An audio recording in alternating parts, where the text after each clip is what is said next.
પણ તમે ગીરમાં કોક દીક આવો તો તમને ખબર છે, આટો મારો ને ગીરમાં મદ મસ્ત હાવજ વહી આવતો હોય, ભૂખરી લટાળો ધીરો ધીરો ધીરો એની મસ્તીમાં. પણ એવો જેને કહેવાય ડાલા મથો હાવજ હોય કે એક જેને કહેવાય આમ કરીને આમ લાડવા જેવડો પાણો પીડ્યો હોય, ધરતી માથે ઠાડ કરતો પંજો મારે અને ઈ પાણો ઉલળે ગમ કરતો હામાં ઝાડના થડમાં ભટકાય તો કડાયા જેવું પોછું ઝાડ હોય તો અંદર ઘરી જાય, પાણો ખૂચી જાય થોડો, એવું તાકાત હાવજની હોય. પણ ગીરમાં વહી આવતો હોય, છાતી ગાતી આવતી હોય, હા હા થતું આવતું હોય અને તમે હામાં મળો હું તમે અને આપણે ઊભી જાય ને આમ હટ એમ કરીને એટલે હાવજ તરી જાય. શું કામે ભાઈ? એની ત્રેવડ કેવી છે, પંજો મારે તો પાણાને આમ ખાડો પાડી દે, ધરતી ધ્રુજી જાય. હાથીની માથે પંજો મારે તો હેઠો પાડી દે, અરણા પાડાને ઊભા ફાડી નાખે. એ આપણાથી તરી જાય એનું કારણ હાવજ બે વાર આપણા સામું જોવે પછી એટલું કહીને તરી જાય. બિચારો માણસ છે, આપણી વેડ નથી, તરી જવું જોઈએ. આને કાંઈ ન કહેવાય સાહેબ, આને સિંહ કહેવાય. વખત આવે ત્યારે લડી લેવું બરાબર છે, પણ જેને માપ કરતા આવડે, જેને તરી જતા આવડે, ભૂકા કાઢતા આવડે એને સિંહ કહેવાય. હા, એટલે યુવાનોને ખાસ કહું, કોની આરે બેહવું, કોની આરે મિત્રતા કરવી ઈ જોઈજો અને ક્યાં ભટકાવવું ઈ જોઈ લેજો. ગમે ત્યાં ભટકાવવું નહીં. ભીંડો ને વડલો બાંધે ને તો બીજે દી સાપામાં આવે ભીંડાનો ને વડલાનો ઝઘડો. ભીંડાની કિંમત વધી જાય, વડલાની ઘટે, એટલે તમારે જોતું રહેવું. તમારે આ બાજુ કેટલી ભેહું શોટમાં આવીને મરી ગઈ છે, બરાબર? અમારે ગીરમાં હાવજે કેટલી મારી નાખે. હવે તો આ બાજુ બધે હાવજ આવી ગયા છે. કેટલી ભેહું ગલટીથી મરી ગઈ. કોઈ દી સાપામાં, મીડિયામાં, ટીવીમાં આવ્યું ન આવે, પણ સુરતના એરપોર્ટ ઉપર એક ભેં પ્લેનારે ભટકાણી. આખા વિશ્વમાં બહરાટો બોલી ગયો, ભેં ભટકાણી. કોના સામું ભટકાવવું એ બહુ મોટી વાત છે. એ ખાસ જોઈ લેજો. ભટકાવું તો પછી હા બહુ ખબર દુનિયાને પડે કે આના સામું ભટકાણો. જ્યારે કનાડ ગામને દબાયું, ભાવનગરનું ગામ, અને દેવાજી સરવૈયાએ આખો પ્રસંગ, આખી વાત આ બધા વિસ્તારમાં છો એટલે ખબર હોય. અને એ વખતે પરમારને જમીન આપે કોઈ જબર અને દે ગજ કોઈ દાતાર, પણ હાવજ દે મો હાવ ભલ હવે પાર કરા પરમાર. એવા ભારમલજી પરમારને જ્યારે બોલાવ્યા સિંહોર ગાદી ભાવનગરની વખતે, અને એ વખતે એનું ગામે પાછું મેળવ્યું. એના પછી લડતા લડતા ભારમલજી છે એ કાયમ આવે. અને એમાં ભત્રીજાને ખબર પડે હિન્દુજી પરમારને, પણ મર્દનું ફાડ્યું જેને કહેવાય. મર્દ શીશ પર નવે, મર્દ બોલી પહેચાને, મર્દ ખિલાવે ખાજ, મર્દ ચિંતા નહીં માને, મર્દ લેજ ગરુ દેજ મર્દ કો, મર્દ બચાવે ગહરે સા કરે કામ, મર્દ કો મર્દ હી આવે. અને ન્યા ખબર પડી ગઈ મૂળીમાં, અને કાકાને જેને કહેવાય કાકો કાયમ આવ્યા છે, સોદામ ગયા છે. અને મર્દના ફાડિયા જેવો એ માણસ આવે મળ્યો. એક પછી એક આ ગામડા બધા ધમરોળવા, અને ઈ ગામડા ધમરોળતા પ્રસંગ આપ બધા જાણો છો. એટલું બધું એને જેને કહેવાય હાક બાક બોલાવી દીધી. અને એમાં લુંબાજી કરી અને કાઠી દરબાર એમને ત્યાં રોકાણા. પોતાની બહુ જીત થઈ અને પોતે રોકાણા, એના ખાસ મિત્ર કાઠી દરબાર. અને એમાં એમને મહેમાનગતિ કરાવી, અને હિન્દુજીએ મહેમાનગતિ એમની માણી અને પછી પોતે નીકળવાની તૈયારી કરે છે કે ભાઈ મને હવે રજા આપો. તો કે ના, અમદાવાદ મારે જવાનું છે, અને હું અમદાવાદથી પાછો આવું ત્યાં સુધી તમારે ક્યાંય જવાનું નથી, મારી મહેમાનગતિ કરવાની છે. મારે એ વખતની ખંડણી કયો, જે કાંઈ સમાધાન, જે કાંઈ એના સામું હોય અમદાવાદ હું કરી આવું. અને ત્યાં જાય છે, અને અમુક ટકા ખંડણી જે કાંઈ થતું હોય. પણ આ લુંબાજી મર્દનું ફાડ્યું એટલે એમને એમ વટની તો વાત હોય જ, એટલે ત્યાં સામની વટની વાત નીકળી. એટલે અમદાવાદના બાદશાહે કીધું કે તમારા ઉપર કષ્ટ પડે અથવા તમને અહીંયા કેદ કરી તો તમારી વારે એવા કોઈ તમારા મિત્રો ખરા, એવા કોઈ મર્દ ખરા? અને એ વખતે કીધું કે મારા તો કેટલા એવા મિત્રો છે, રાજપૂતો છે, અમારા કાઠી દરબારું છે, પણ એક રાજપૂત પરમારનો દીકરો હિન્દુજી પરમાર એવો છે કે એને ખબર પડે કે મને તમે અહીંયા કેદ કર્યો છે, કે મારા ઉપર કષ્ટ છે, તો મૂળિયા ઉખેડી નાખે અહીંયા આવીને, એની મને ખબર છે.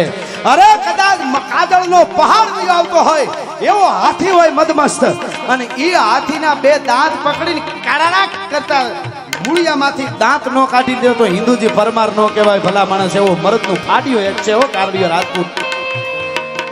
આટલું કહી અને વહી આવ્યા. અહીંયા આવીને વાત કરી કે મારે બાદશાહની હારે આવી બધી રકજક થઈ વાતમાં.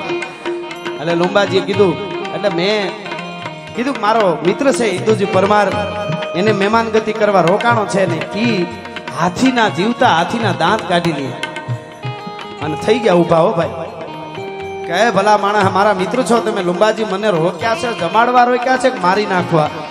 કે આવું શું કામ બોલો? મારા મિત્ર છો કે તમે મારા નામથી અમદાવાદ કઈ આવ્યા હો બાદશાહને કે જીવતાના દાંત કાઢી લે, જીવતા હાથીના.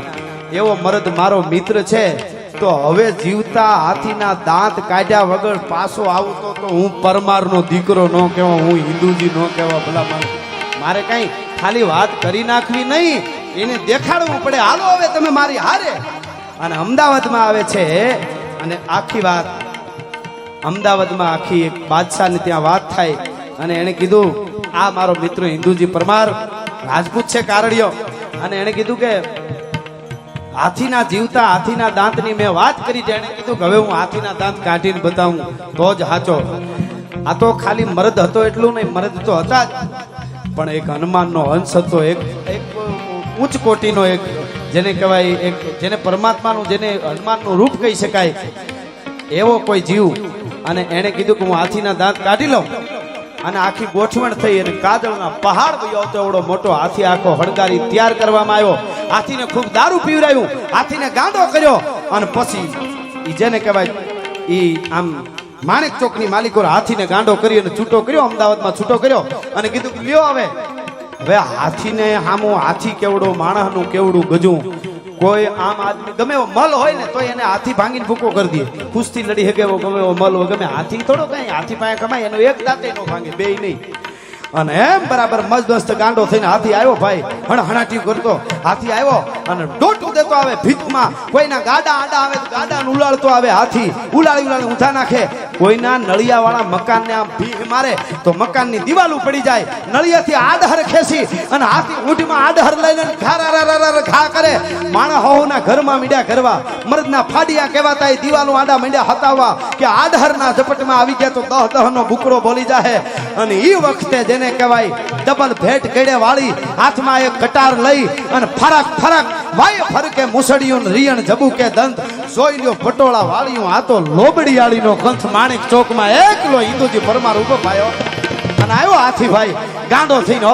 એ આવતાની હારે આમાં એના જોશમાં થપ થપ થપ થપ થપ કરતો હાથી આવ્યો અને જરાક આવતા એકવાર જજકાણો એટલે કે મોટા મોટા ખોરડા પાડતો આવું છું હું, મારી સામે કોઈ ઊભે નહીં. હાથી બાંધવા આવે મારી સામે ઉગતા નથી ને હાથીને વિચાર થયો કે મારી સામો આવે છે. જરાક જજકાણો હાથી, જજકાતાની હારે આમ કૂદકો મારી અને બે દાંત પકડી અને કાટ કરતી મતરક મારી અને મૂળમાંથી હાથીના બે દાંત કાઢી લીધા અને ફરંગટી ખાઈ ઊંચો થઈને ફેરવી ખાપ કરતી હાથીના કપાળમાં કટાર ધરબી દીધી ભાઈ. અને કાજળનો પહાડ પડે આમ કરતો હાથી ભફાંગ કરતો તેથી માણેક ચોકમાં ઊંધે પાટ પડ્યો. પડતાની હારે પબ્લિક બધી જોતી હતી. એના મોઢામાંથી શબ્દ નીકળી ગયા કે હિન્દુજી હનુમાન આવ્યો, હિન્દુઓ હનુમાન આવ્યો, હિન્દુઓ હનુમાન આવ્યો. આ તો હનુમાનનો અંશ છે, આ તો હનુમાનનું રૂપ છે. જેવા તેવાની તાકાત નહીં. હાથીના દાંત એક દાંત નો નીકળે, એક દાંતમાં રાયહું બાંધી અને 7-8 જણા ખેંચે તો હાથીનો દાંત ન ભાંગે. એ બે દાંત મતરકથી મારીને હાથીને મારી શકે ભાંગીને. એ તો હનુમાનનું રૂપ હોય. હિન્દુઓ હનુમાન આવ્યો અને હું સતો થઈ ગયો. હવે જગત મને હક ન લેવા દે અને કહે છે કે માણેક ચોકમાં ફૂલડાનો ઢગલો થઈ ગયો. તો આવો પરાક્રમી મહાપુરુષ જેને કહેવાય પરમારના ખોરડે જન્મ. આજ પણ માણેક ચોકની માલિકો રે હિન્દુઓ હનુમાન તરીકે એની પૂજા થાય છે. આ ધરતી છે કાયમના માટે બોલ્યો છું કે ઉપરા ઉપર પુસ્તક ખડકતા જાઓ તો સ્વર્ગમાં પૂગવાની નિહાણી થઈ જાય. એટલા ઇતિહાસો આ દેશની ધરતીના મહાપુરુષોના છે. રાતુની રાતે વાતો કરે પૂરા ન થાય.